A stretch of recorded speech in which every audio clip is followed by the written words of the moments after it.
Vancouver Convention Center, which is absolutely enormous. It's so big, the Grand Prix is actually only on the bottom floor. So that leaves the other 2 floors for a variety of things. There's some sort of meeting. Somebody's having a wedding here. It's the wedding of Carly and Matt. But there's also a celebration of life for a man named Peter Gibbs. So there's a Magic tournament, a wedding, and a funeral going on in this building today.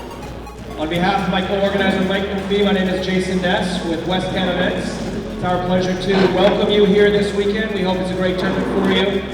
Hey, so after opening the worst pool I have seen more or less ever, and passing it to a Star City Games Pro player, I received a pretty decent pool, which I made a blue-green deck out of. That sounds almost exactly like what I just did. I opened a terrible pool, passed it to some poor schmuck, and then had a decent blue-green thing. So, I don't know, we're feeling pretty good. A very stern reminder, you want your stuff to remain your stuff. Don't leave your stuff lying around.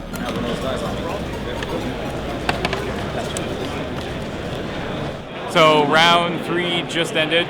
I did not do very well. I think it was Karma coming back. I destroyed my opponent in round 2 with my miracles, and then Karma was like, screw you, and Treat the Angels came out.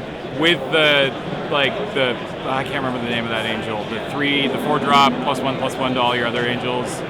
It was mean. I don't like that guy. He's not my friend.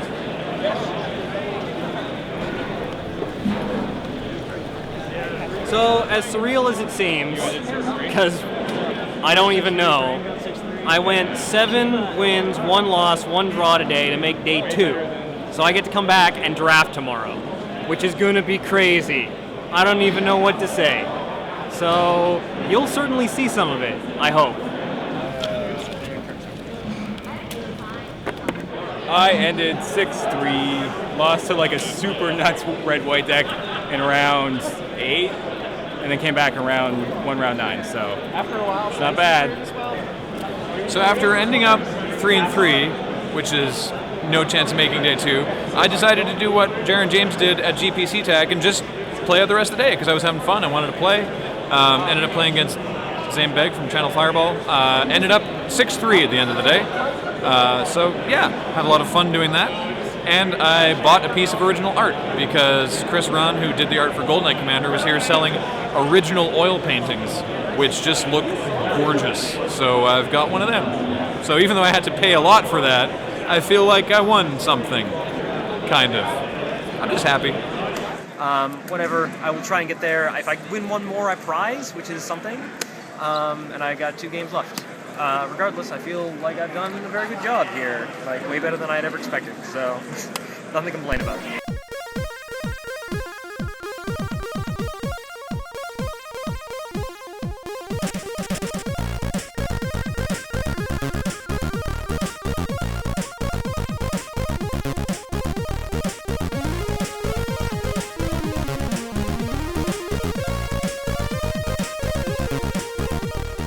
Our day at an event like this, it's really fun. It's also exhausting, as you can probably tell by the bags under my eyes. But we basically start the day, get here around 10 o'clock and set up, and it's amazing. It's basically just like non-stop attention from the fans. Just come in, everybody wants every single thing they have signed, play mats and boxes. And I'm surprised I haven't been asked to sign like body parts at this point. But yeah, it's great. I mean, really positive energy. This is our first experience with the Canadian fans, so it's been great. They're really polite compared to the American fans, which is really nice.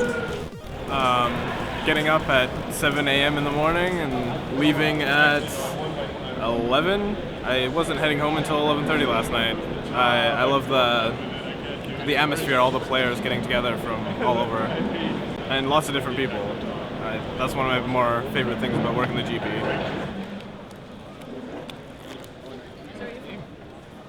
For this Grand Prix, I'm actually acting as what's called the XO, which is essentially the head judge's assistant. As XO, I basically cover Christiana's back, help her with appeals, help her with any kind of investigations. It's a little bit stressful in that there's things, you have to make sure that things get done.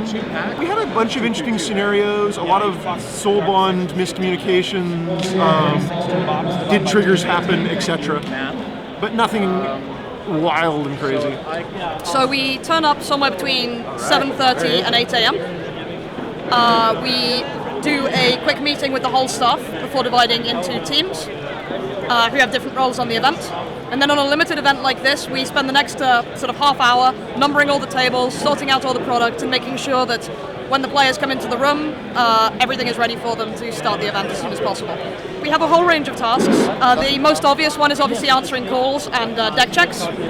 But we have a lot to do in terms of making sure that lands are available for players all the time, making sure that pairings and standings are available, and generally helping players with things such as drops as well. I've just traveled over from London to do 3 consecutive events in the US. So yeah, I quite enjoy it. So we wake up in the morning on a Saturday, and we don't have to be here super early because we usually don't start till around 3. And then I'm in the booth for the rest of the day. I'm in there. I get occasional breaks where I get to run off and grab some food and pretend like I'm sitting down for a minute. Otherwise, I'm in the booth. We usually have 9 total rounds for the day, so we're covering 6 of them. So it's usually like an 8 to 10 hour day in there. 8:30 or 9 in the morning, we usually have to show up for Sunday, and then I'm in there for the whole long stretch again. So there's like 5 or 6 rounds of regular Swiss, depending on how many people are in the GP. And then there's the top 8. Sitting there and having to watch Magic for 11 hours straight and not actually get to like even sleeve up one card is, yeah, like when we're done, all I want to do is draft. Problem is that when we're done, I also need to sleep. And usually drafting wins that battle, and so I'll end up with like some ill-advised late night zombie draft where I'm like half asleep and just playing it out, but I'm like must play Magic with cards, and then I fall asleep.